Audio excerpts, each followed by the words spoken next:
тавҳидбонк дар Тоҷикистон бастани рӯймоли мусулмониро ҳатмӣ гардониданд. Русия кадрҳои Кумитаи давлатии амнияти миллии Қирғизистонро мебарорад. Туркманистон ба мардони синну солашон аз 40 боло фармон шудааст, ки сафедмӯй шаванд. бонки ба ном исломии тавҳидбонк, ки дар бахши бонкдории Тоҷикистон пайдо шудааст, барои кормандони худ либоси ягонаро тасдиқ кард. ҳамаи кормандони бонк, ки бо муштариён кор мекунанд, бояд рӯймол ба сар намоянд. рӯймоли мусулмонӣ як қисми либоси тасдиқшудаи мо мебошад. дар ин хусус Радиои Озодӣ ба хадамоти иттилоотии Тавҳидбонк такя карда иттилоъ медиҳад. ман ҷойи нигоҳ доштани маблағҳои озода надорам, ки мушоҳидон қайд мекунанд, ки чунин қарор ба манфиатҳои моддӣ алоқаманд аст, алалхусус аз он ки вақтҳои охир системаи бонкдории исломӣ дар кишварҳои мусулмоннишин маъруфият пайдо карда истодааст ва маблағҳои калон дар ин соҳа чарх мезанад. ба ақидаи онҳо ба кормандони Тавҳидбонк дастур дода шуда буд, ки дар ҷойи корӣ танҳо бо мақсади эҷоди симои берунаи Бонки Исломӣ дар назди сармоягузорони кишварҳои маблағгузорони мусулмонӣ рӯймол ба сар намоянд. бо ин тасвиби ҳукумат оиди сару либоси муқарраркардаи роҳбарияти бонк барои кормандони худ маънидод карда мешавад. бояд қайд намуд, ки либоси ягонаи муқаррар намудаи кормандони роҳбарияти бонк ба талаботи ислом оиди либоспӯшӣ пурра мувофиқат намекунад. خارج بانک مخفی نیست. این مثلا ما تمام شرکت‌های خارجی داخلی кумитаи давлатии амнияти миллии Қирғизистон оғози қабули ҳуҷҷатҳо барои дохил шудан ба донишгоҳҳои махсуси низомии хадамоти федералии амният ва хадамоти федералии мудофиавии Русияро эълон кард.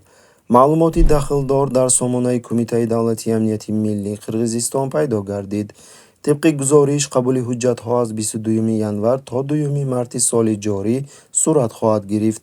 барои сокинони вилояти Чуйский мусоҳиба дар шаҳри Бишкек баргузор хоҳад шуд. География устремлений международных террористических организаций становится все шире.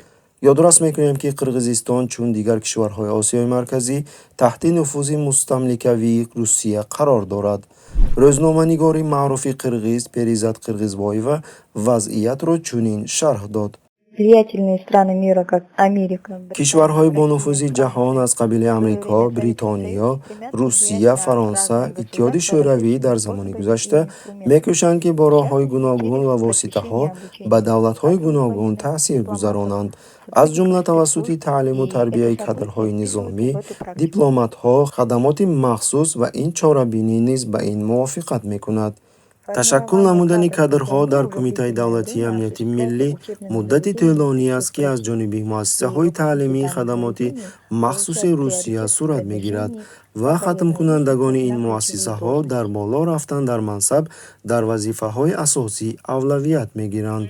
ҳамин тавр мо мушоҳида менамоем, ки Русия кӯшиш дорад дар оянда нуфузашро дар Қирғизистон афзоиш диҳад ва суоле боқӣ мемонад, ки сиёсатмадорон ва роҳбарияти Қирғизистон ба куҷо менигаранд.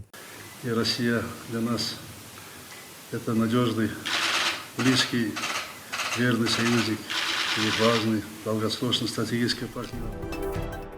ҳадди навбатии бемаънигӣ дар Туркманистон аз тарафи режими Қурбонгулӣ Бердимуҳаммедов ба вуқӯъ пайваст. ҳамин тавр аз 1 феврал ба кормандони муассисаҳои давлатӣ ва корхонаҳои вилояти Лебаб, ки синну солашон аз 40 боло аст, ранг кардани мӯйҳояшон ба ранги сиёҳ манъ карда шуд. гузашта аз ин, онҳое ки ранги мӯйҳояшон табиӣ бо ранги торик бо синну сол боқӣ мондааст, ӯҳдадоранд ба онҳо ранги сафед диҳанд. хабар медиҳад Радиои Азатлик.